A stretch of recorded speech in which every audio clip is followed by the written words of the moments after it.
Okay, welcome back. We're in the Nefesh HaHaim Sha'ar Gimel. We're in the midst, actually, of chapter 9. I called the recording of the previous chapter the proximate danger of Avodah Zarah, because the Nefesh HaHaim was talking about, how sort of close and dangerous Avodah Zarah is, and where would that get to us? Like, we're not going to bow to the Buddha. Like, that's not on our agenda. But his concept was that anytime you're trying to tap into a spiritual force, and he brings many examples from the Bible and so forth, like Nebuchadnezzar with Daniel, if you're trying to tap into a spiritual force which is not directly God, there's an Isra of Avodah Zarah in that. And even though you know that God is the God of all gods and he's the ultimate power, but you can't appeal to the intermediaries. That's an Isser. Good morning, good evening, Steve. Welcome. Is that what Shalom Melech did? Well, he called on the dead, right? She was called Balas Oiv. Yeah, So he necromancer. yes, Necromancer. he mamish conjured up Shmuel to come back from the grave. That's an additional isser. But that was to get information. So I don't think it was an act of Avodah Zarah. That was an isser of Oiv. So I'll continue from where we left off, and then I will share an insight into it. So the Nefesh HaHaim now continues with this. Here comes Jay. Good evening, Jay. Nice to have you with Good us. evening. Welcome. We're talking about what I call the proximate Isser of Avodah Zarah, and we're now getting into the Ten Commandments. The second of the Ten Commandments, of course, is "Thou shalt have no other gods before me." And the words before me, lo yelecha Elohim acherim al panai. What does it mean al panai? There should really be no qualification. It should just be lo yelecha Elohim acherim nekuda, period. You can't have any other gods. What does it mean lo yelecha Elohim acherim al panai? So here the Nefesh HaHaim is taking a shot at that. V'yesh lomer al pizeh hakasuv lo yelecha Elohim acherim al panai. Ratza loymar. שלא לכוון חס ושלום בשום דבר לאיזה בחינה וכוח פרטי, אפילו אם יהיה אויסו הכוח בחינס פנאי. So this is like a radical reinterpretation of these words, and I want to help us understand it by telling everybody that the Ramban says the term Pnei Hashem, Yisa Hashem Panav Elecha, and so forth, whenever it says this term Panai or Pnei Hashem, it's a reference to the Shechina, which we'll say in English, the immanent aspect of God's presence. So something that is part of the Godhead, part of God's presence. But the Nefesh HaHaim is now claiming, if you serve Hashem b'kavanah, to something which is a specific aspect, le'eze bechina b'koyach prati, even if that koyach bechina prati is pnei Hashem, it's the Shechina, okay? Afilim yeh oiso hakoyach bechinas panai, hainu afinu lefaret ruach hakodesh shebe'eze adam o prat bechinas kedusha shebe'eze koyach elyon shebe'elyonim. So you're doing your divine service to some very high power in the heavens, which you know is from God. You can't do that. V'ke'inyan ma'amaram zal, alo tasun iti, afilu dumut shimshei hamishamshim lefanai, b'marom, kagon ofanim, v'srafim, v'chayos hakodesh. You can't serve ofanim, v'srafim, v'chayos hakodesh. We only serve God. And so, even though, right, God created Ofanim v'Srafim v'Chayos HaKodesh, Hem Mishamshim Lefanav, and again, through His will, this is the system that Hashem brings Shefa into this world. But you can't appeal to them. You can't serve them. That's an Isra of Avodah Zarah. We only serve God, even though God has set up a system to interact with us. But our service is directly to Yud Kei Vav Kei, and we're going to talk more about that now, about the centrality of the Shem, Yud Kei Vav Kei, and that's where all korbanos go, and all of our service should be focused to God alone. Okay? Would an example of that be during the Slichot? Most of us omit that Malachei Rachamim at the Yafet. end of the Slichot. Yafet. That's a like a problematic one, right? So whether you say it or you don't say it, but that's the issue we're talking about. Praying to the angels, for example. You're not supposed to pray to angels.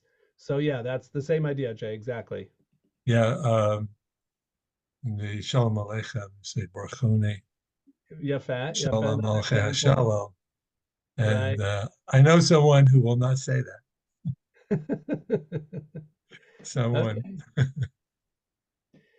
Well, So isn't there a difference between acknowledging that these things exist as opposed to like in the song, it's mentioning them, but you're not really serving them, are you? no, I mean I sing Shalom Aleichem, and also I'm trying to think in my minion we don't say Malachei Rachamim, I don't think. Um, and there's a certain koyach and power to the siddur that if you say something in the siddur, you're usually pretty safe, right? You're not really going to be held to task as an oived of Zara if you're just following the siddur. But we're trying to pinpoint an intellectual idea here about the importance of focus and being really clear-headed and not trying to get extra by appealing to some intermediary force. So and these forces for sure exist, right? That's not the discussion. That's not the point under dispute. The point that Nefesh HaHaim is making is to don't appeal to them to grant you anything. Do not focus your service towards them. We only serve God. And I am going to I now think allow like myself. Yes, Dan. Yes, in Shalom Aleichem, I think the Malachim are shlichim of HaKadosh Baruch Hu. So you're under that understanding that you're turning to the Shaliach. So you're like asking the Malachim to perform their shlichus. Baruch Huni l'shalom. I hear. Their shlichus is to bring bracha meis Hashem, malachei ashares, malachei el elyon. We certainly accept brachos from people, Yes, it's the same concept. So why not malachim? Good. Because they're part of the whole system, and that's a problem. There's a problem there, I think. Yes, it's already a borderline question. The Gemara teaches us that lo birkas hedyot kal beinecha, that a Jew has the koyach to give a bracha to another Jew, and a tzaddik, a person who is good at davening and close to God, so his bracha is especially impactful, and it's okay to get a bracha from a tzaddik and to ask a tzaddik for a bracha and so forth. That's for sure. That's kosher. But you always, we're talking about, I'm going to use the term nikius sadas, clearness of mind and understanding that there is ein od milvado, back to that idea that it's all up to God and he is bala koichos kulam, and all the forces are null and void b'yachas elav, and therefore all our service is directly unto him. I'm going to throw something out. We just had Lag BaOmer, and this year there weren't many Jews at Meron, at the cave of Rabbi Shimon. And this is something I've felt already for a few decades here in Israel, with all the bonfires and all the Amayaretz. Remember, Rabbi Shimon came out of the cave, and he was like sort of burning people up with the intensity of his spirituality. And I always thought how ironic it is. Reb Shimon was such a powerful and sort of esoteric personality, and that all the pyromaniacs making fires on Lag BaOmer to celebrate him. Like, how happy would he be with those celebrations? Like, he would burn those people. And then Nebuch, we had what happened a few years ago, where 45 wonderful Jews came to their demise. They died on that day at Meron, at the holy place on the holy day. It's really, really jarring, because it's a makom that people went to celebrate Kedusha, and they died there. But you couldn't help but feeling the sort of insanity and the stupidity of it because of the mismanagement involved, and they were asking for trouble and so forth. And okay, and then last year they tried to control it, and they had tickets and whatever. So I want to stay out of trouble, but I do want to share this idea. I had seen even someone in the Jerusalem Post a couple years ago wrote about it, that it's quote in Avodah Zarah, the Lag BaOmer thing or the Meron thing, and that idea that I have to be at the place, I have to be at the kaver, and I have to touch it or say this prayer at that time to get the hashpah, the shefa. That's a wrong idea. Okay, you can daven to God from wherever you are. So there are, of course, certain days in the year which are mesugal, and there's certain cheftzei mitzvah which have kedusha in them. God did put kedusha into this world in an imminent, tangible way. There's such a thing as cheftzah de kedusha and tashmishe mitzvah, and a Sefer Torah has real kedusha. But dafka from people are the ones who are most prone to fall into this trap of thinking, I need this item, this person, this thing in order to get what I need. And so I can risk anything, and I can, have a stampede and overcrowding, and I can disregard warnings, and I could disregard danger. I could go to Kever Yosef in Shechem and nothing bad will happen to me. And that's false. I'm not saying it's Avodah Zarah Gemura, but it's the tos of Avodah Zarah. It's the mindset of Avodah Zarah. And so Klal Yisrael has, we learned the hard way. We had all these korbanos that we lost good Jews at Meron, and that came really from the fire of Rabbi Shimon, of the Limud Kabbalah and the understanding of these ideas. These are dangerous ideas, and we've seen that so much, how the Nefesh HaHaim has warned us. And what I want to do right now is to share a pasuk in Dvarim, and I want to share the idea that if somebody is an agnostic and they say, you know what, I don't know much about religion, I know nothing about God, so that person is not going to fall into the pitfall of machshevas avodah zarah. He's not going to ascribe power to something in this world or any other koyach, because he's totally in ignorance, and he says he's ignorant, and so he's not too interested. But somebody who is reaching and aspiring and striving for the heavens, and is a big maimin, he's ready to stretch his emunah muscles and really believe that God cares and God is mashgiach al kol prat v'prat. This person, Dafka, has the challenge of Avodah Zarah. And I want to bring a raya, smach to that idea in Dvarim, it's in Veschanan. And Moshe Rabbeinu is talking about the Chet Egel and what happened afterward. Ve'et chatatchem asher asitem et ha'egel. Lakachti, I took the egel. Ve'esrof oto ba'esh, I burned it in fire. Ve'akototo tachon hetev asher dak le'afar. I ground it up, the ashes, until it was ground thoroughly to bits, until it was fine as dust. V'ashlich et afaro. Now he took the dust of the golden calf that he's burnt, and what does he do with it? V'ashlich et afaro el hanachal hayored min hahar. And I threw its dust into the brook that comes down from the mountain. So my question on this verse is, why is it relevant to where he threw the dust? And let him say, I threw the dust in the river. Let it flow away, okay? I totally wanted to get rid of this Avodah Zarah. But he doesn't just say, I threw it into the Nachal.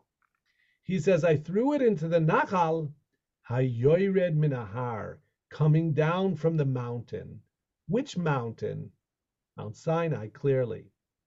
And the message in this pasuk that Moshe Rabbeinu is emphasizing is that the chait of the golden calf was a negative outcome of the closeness which the Jews felt at Maimid Har Sinai.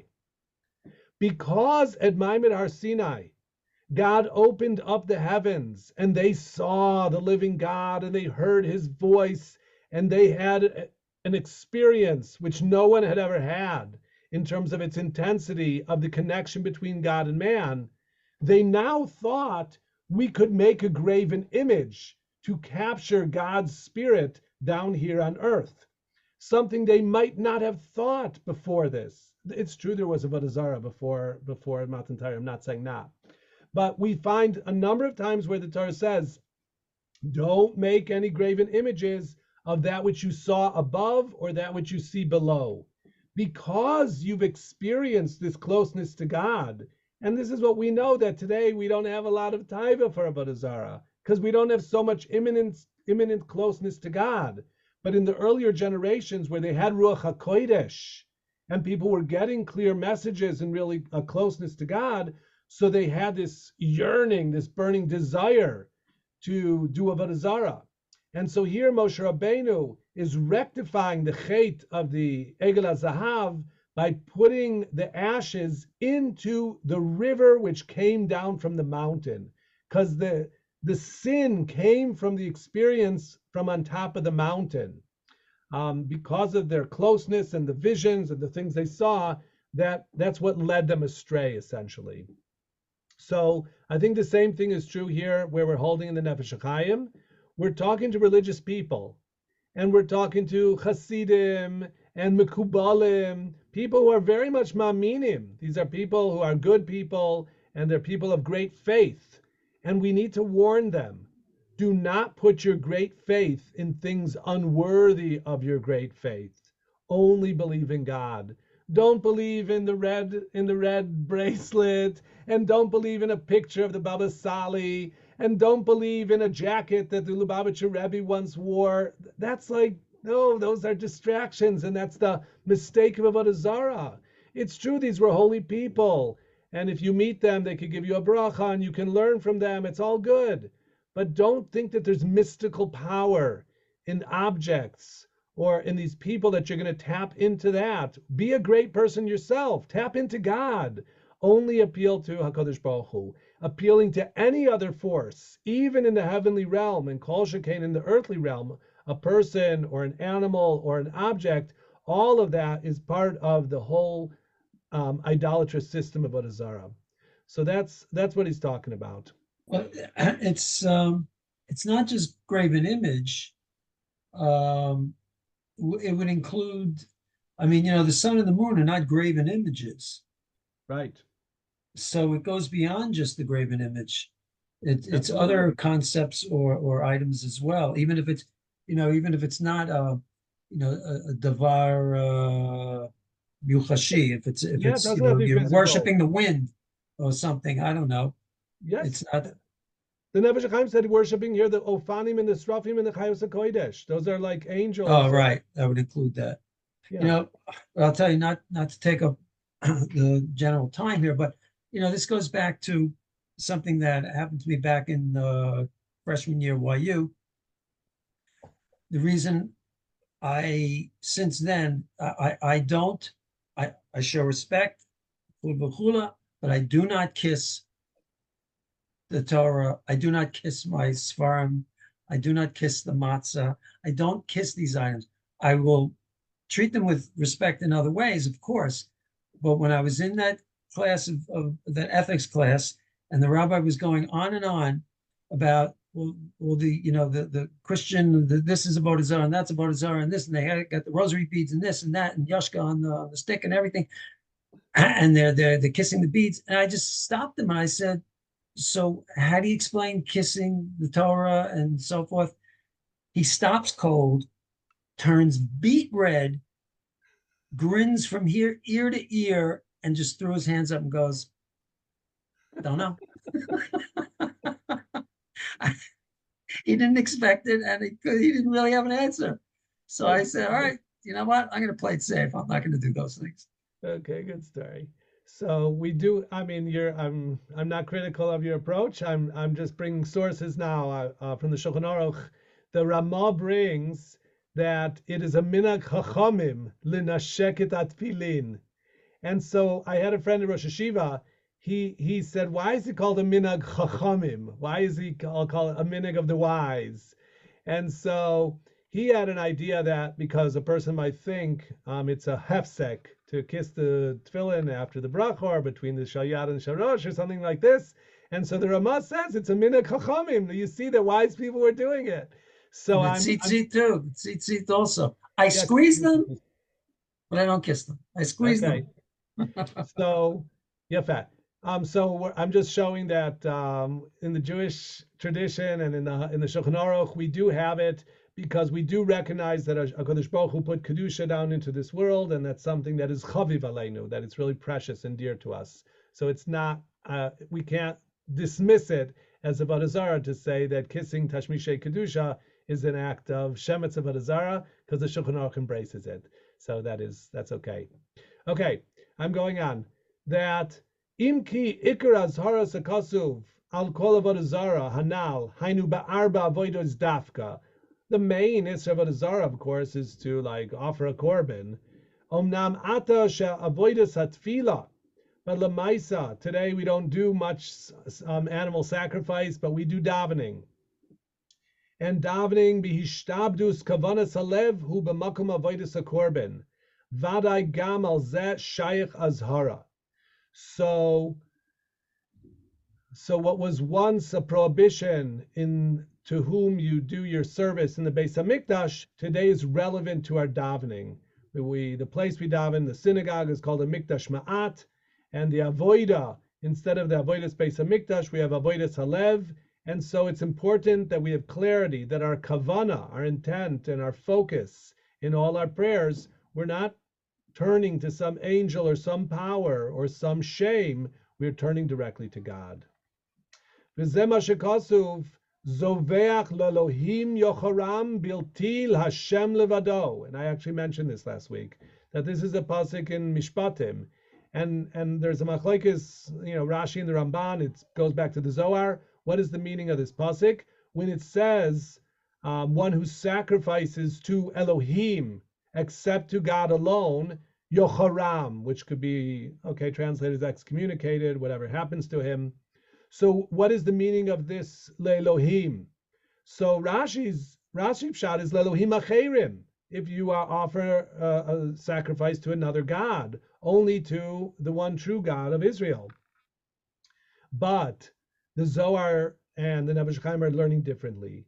Hainu shelo lechaven chas v'shalom b'shum avoida ve'inyin le'eze koyach prati mikochot shekava haboyri yizbarach. Okay, so the meaning of this Shem Elokim here is Kodesh. Okay, and it means ki Shem Elokim, which is Kodesh, is a meshutaf lekol bal koyach prati sheyeh ki yadua. It could mean Elohim acherim, but it could be the judges, it could be powerful people, it could be angels, but it could also be the Shem Elokim Bereshis bara Elohim es hashamayim es haaretz. And korbanos are not meant to be offered to that Shem, bilti lashem levado, only to the Shem Havaya. Rak lechaven l'Shem ha'etzem hameyuchad lo yizbarach levad sheperusho. What is the meaning of the Shem Yud-Kei Vav-Kei? Mehave hakol, the source of all being. Hainu klala umekoira dekol hakoichos kulam. So this is the generality. This is the source of everything that exists, as opposed to ezu bal koyach prati, something specific. You can't offer a korban to a specific angel or power or shame. We only offer korbanos to the Shem Yud-Kei Vav-Kei. And there's a Gemara about that. Yeah, let me share. Rabbi Vo says, come and see how concerned God is with the honor of his name. You should know that in the time the temple existed, anyone who would offer up his sacrifice to the name Elokim would be liable to death. As it says, Hazoveach le'Elokim yocharam, bilti lashem levado. This teaches that one should only mention the name Yud-Kei Vav-Kei. Therefore, so that people don't err, we are commanded in the section of Korbanis, a person who offers from you an offering to Yud-Kei Vav-Kei, when you offer up an offering Yud-Kei Vav-Kei, when you offer up a Shlamim Yud-Kei Vav-Kei, Nefesh Shemakriv Mincha Yud-Kei Vav-Kei, all of these psukim in Vayikra, they always use the Shem Yud-Kei Vav-Kei and not Elokim. What is the reason for this? Rabbi Vol says this name is used in multiple instances. Like Elokim is used, angels are called Elokim, men are called Elokim, judges are called Elokim, and we don't know to which of these the sacrifice is being made. Therefore, when sacrificing, one should only use the Shem Yud-Kei Vav-Kei alone. Rabbi Vol says, one who curses using the Shem Elokim is not liable to the death penalty, only to cherem. But one who curses using Yud-Kei Vav-Kei is liable to the death penalty. So again, a differentiation between Shem Elokim and Shem Yud-Kei Vav-Kei. Obviously, we don't say it, we use Adnut instead. You're right. So what? That means that when we say that, we say Adnut, we should have in mind Yud-Kei Vav-Kei. That's right. That's right. Which is ironic because Adnut is used for Basar V'Dam also. Yeah. Okay. I mean, that has to do with, God is very high and we can't say his name in this world because it's just not appropriate. We're in too low a place to utter his great name. The only place it was uttered was the Beis HaMikdash by the Kohen Gadol. So we have to use a kinui. So we use a kinui. And Elokim is also a kinui. But still the focus, and again, here we're not really speaking about speech, we're really speaking about mind and intent of our service and our sacrifices, which is our prayers. They should all be Lashem Levado. And the Nefesh HaChaim adds, that's part of the meaning of Shema Yisrael. Hashem Elokeinu, Hashem Echad. Ratzaloimer shekol hakoiches pratim shenimshachim mehavayato baruch hu heima meuchadim v'nikbatzim b'koicho yizbarach shmo klal mekor achduto. So even though there's lots of koiches, God created lots of koiches, and the sun and the moon are for real, and weather is real, and the nuclear force and the magnetic force, and there's a lot of stuff going on, but it's all contained, and it is all meuchad, unified and gathered. B'koicho yizbarach shmo klal mekor achduso v'hu mitzad hischabruso yizbarach ima oilamois. And that goes back to what we learned in the first Sha'ar of the Nefesh HaHaim, that God is separate and simple and unified totally, and what we know of God is through his connection, the base of Bereshis. It begins with base. It doesn't begin with Aleph, because the Aleph is unknowable. But he created the world with base, and Hashem and his essence, he breathed them into this world. So we have a connection with the one and only true God through his chabruso yizbarach with the oilamois. And we proclaim that when we say Shema Yisrael Hashem Elokeinu, Hashem Echad. I need to ask this question. I'm sorry. Yes. What does it mean, when you say before the tefillah, before the sphira, right? The Yached, Yud Kei, the Vav Kei. What does that mean? I know it's probably a very profound concept, but implying that they're not, that they're separate and you're uniting them. Yeah, right. And God is Hashem Echad, so they're not separate. So let's, in a simple way, to say a few sentences about it, let's think of Yud Kei and Vav Kei as like dividing up spheroids, okay? Between, I'm going to say, Keser, Chochma, and Bina on the one side, and the other 7, Zat, the Zayin Taktonim on the other side. And so we're talking about God as the great giver, and Vavke, the Shechina, as the receiver, and it's all happening within the divinity. And that's what we're talking about, to be Miyached Yudke Bevavke, of proclaiming, expressing the oneness of God through our acts and our words and our kavanos.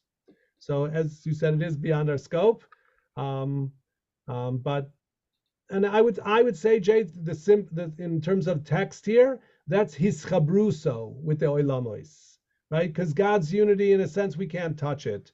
So we're talking about God in as much as he's connected himself to his world, and he's put his divinity out there for us to see and participate in. So then we have a role to play. and to unite all the forces, and to be mekabel, the great light, and connected to its shorish on high. And that's what we're doing by Yud-K and Vav-K, okay? Ulezot b'chol makom shetzivta ha'Torah al inin hakorbanis, bira b'feirush l'Hashem davka, ka'omram zal, ba'orei maksiv b'parshas korbanis shelo ne'emar behem lo kel v'lo elokim, ela l'Hashem, Yud-K Vav-K shelo nliten pischoin peh lebal hadin lachlok. So in all the parshios of the korbanis, like I read from the note, that it's always the Shem Yud-K Vav-K. And look elsewhere for more of that. Okay, so we're continuing talking about different aspects, and we begin now chapter 10. Ulefi darkeinu be'inyan hashtei bechinot hanal. Two different aspects. This goes back to a few chapters ago. Shemitzido yizbarach umitzidenu sheniz boyer. We talked about from God's perspective, in other words, from above, and from our perspective, from here below. And we made the distinction about the tzimtzum kipshuto or lav kipshuto, and leis atar de panui mine. There's no place that is absent of God's presence. But on the other hand, we have different levels of kedusha. Eretz Yisrael, there's Eser kedusha saying, we have the machaneh and chutz lemachaneh. So on the one hand, God's kedusha is everywhere and indivisible. That's from His perspective. From our perspective and the Torah's perspective, we have to recognize boundaries, and that Hashem is interacting with us in different ways at different times and places. Yivu'ar od hefresh v'chiluk shebein hashtei shemois Hashem, Yud-K Vav-K, and Elokim. So he's going back to his concept, and he's now applying terminology to it. Ki Shem Elokim Perush Bala Koichos Kulam. Viktzaz Bior Inyano Ayin Berei Sha'ar Aleph. We talked about that at the very beginning. Ubi Yoiser Bior Inyan Bekolak Bala Koichos. Ki Kol Koyach Miatachton Shebetachtonim. Ada Elyon Shebe Elyonim. Hamshachas Kiyumo V'chiyuso. Hu al Yedei HaKoyach Shelamala Himenu. He's now introducing a really important and very beautiful idea. And I want you to actually think about onions. Okay, an onion that has so many layers, each one inside the other, right? So he makes a really important point about how the world works, with many layers, each one inside the other. The upper layers are inside the outer layers. So every koyach that exists, from the lowest to the highest, hamshachas kiyumo v'chiyuso, where is the power, the life force, the energy coming from? It's coming from a power above it, which can be considered its neshama. Shehu nishmaso hamispashet b'pnimiyuso. So every level that exists, let's take the oilam ha'asiya, okay, the world in which we live, and think of that as the outer skin of the onion. Its source is from a more internal layer of the onion, which is like its soul, its neshama. And then that layer inside of it, if we call that the oilam hayetzira, its existence is coming from within it. Its neshama is pnimi elav, and onward and onward. So the most, Hashem is called like ilata ilot, the cause of all causes, and he's the pnim shebepnimius. He's the most pnimi thing.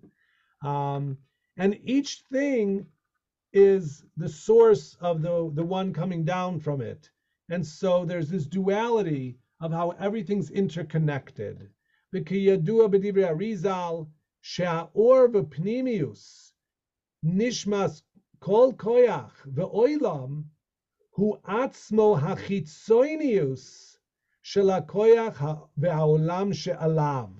This is the duality of it, that the light, the inner light, that's the soul of the thing below it, is the outward expression of the thing above it. Okay, so everything has two aspects to it. I'll tell you how I used to say this over on Rosh Hashanah, I have this minyan with these girls who are what's called Aliyat Noar. They made Aliyah from the Ukraine without their parents. And so these young ladies who have come pretty far away from Yiddishkeit, who knew if they knew they were Jewish before they got to Israel, and now they're davening with me on Rosh Hashanah, and I'm blowing the shofar, and we're doing everything we're doing. And I say, the first day of Rosh Hashanah is for tzaddikim, and the second day of Rosh Hashanah is for the Beinonim. Okay, without going deep into that, and I say, each one of us is a tzaddik, and each one of us is a Beinoni, and it's all relative, because each one of us is a tzaddik biyachas to someone who's less of a tzaddik than us. Like these girls, they're like tzaddikim compared to their mother, who's in the Ukraine, who's very, very far from Yiddishkeit. So the young lady, she herself is a tzaddik, but in terms of the Yushalayim and the Beis Yaakov girls, these girls are Beinonim. So the same person is both a tzaddik and a Beinoni, depending on to whom you compare them. And the whole world is structured like that. Everything exists. It's an or pnimi to that which is below it, but it's an or chitzoini to that which is above it. Okay?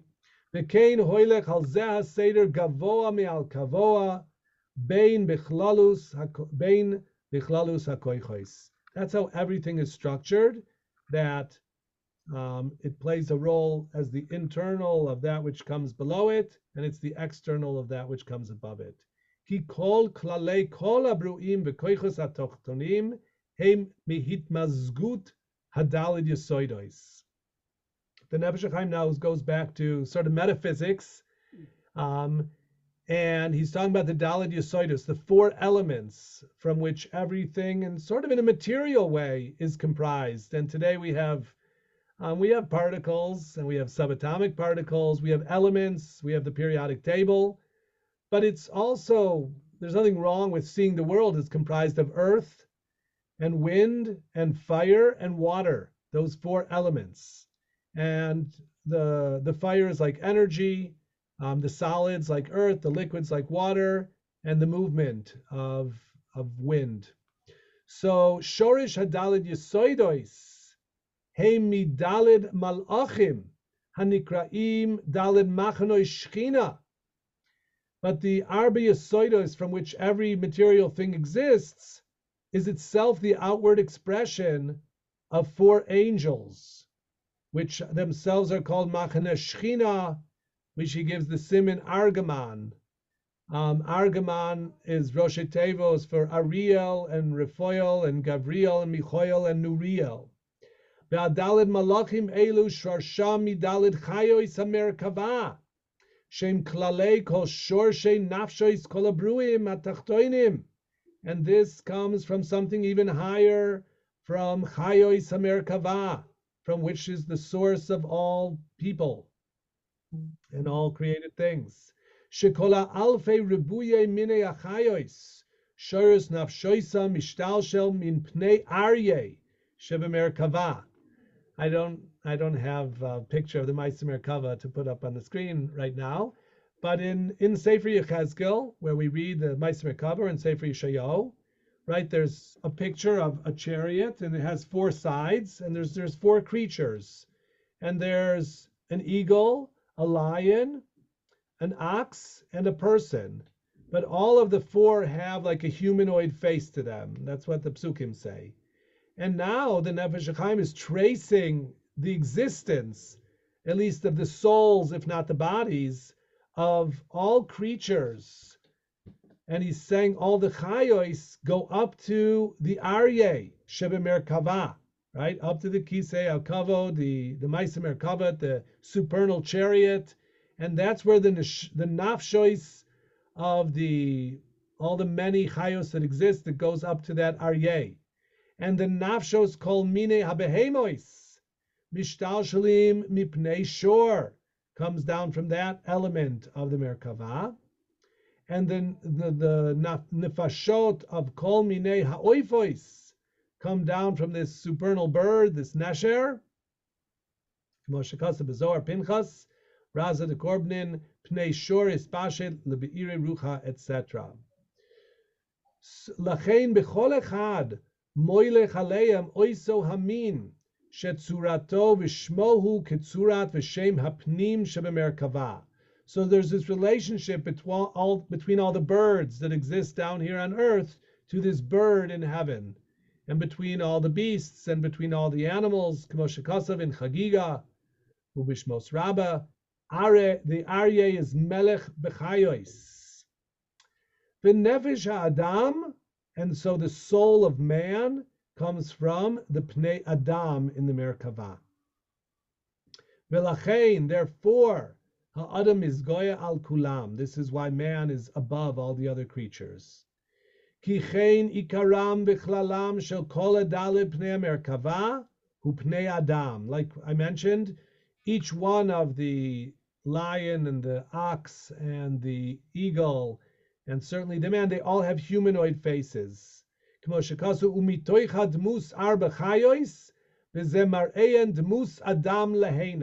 pasuk. Adam Khalil Kulu, man is the essence. And the truth is, if you watch Wild Kingdom, and even with you watch birds or whatever you watch on National Geographic, you see how humanoid things are. And that's because when God created, he created everything, and he created man in the end, and he said, Na'aseh Adam b'tzalmenu. And so he took all these koiches from all the different creatures, and he put them into man. And so certainly when you look at the apes, but even when you look at birds and the way they take care of their young, and when you look into the eyes of many different creatures, you see something, some reflection of humanness. And he's talking about that, how the concept of being human is reflected to some degree in all the creatures. And that's what we're learning about, that all the creatures, their soul comes from on high, and there's a relationship to Adam, to man within all of them. Udmus Pneim and B'midbar Udmus Pneim, B'mais Merkava, V'shorish Shorsho Shel Adam. And where is the source of the soul of man? Hu me Adam she'al hakisei. Kanal b'shar aleph perek vav. Above the kisei hakavod, there is Dmus ke'ein Adam, and that's where our soul comes from. B'shor sham v'chiyusam shel daled chayois, hu me ha'olam she'aleihem, v'chein ad le'ela v'le'ela. So this was very esoteric, but he's making the point of the hishtalshalut, of the concatenation, how everything comes from a very, very high point, and the role of man in this, and then he's going to continue to differentiate between the Shem Yud Kei Vav Kei and the Shem Elokim in it. Yes. He started with the Shem Elokim at the beginning of the section, and he doesn't really pursue it. He's going to come back to it. You know what? I'm going to save it for next time, and Okay. Bezrat Hashem will try and clarify that point next time we are together. Okay. Okay. Thank you, gentlemen, for being here. Thank you. No, Have a good week. Take good okay. care. Good night.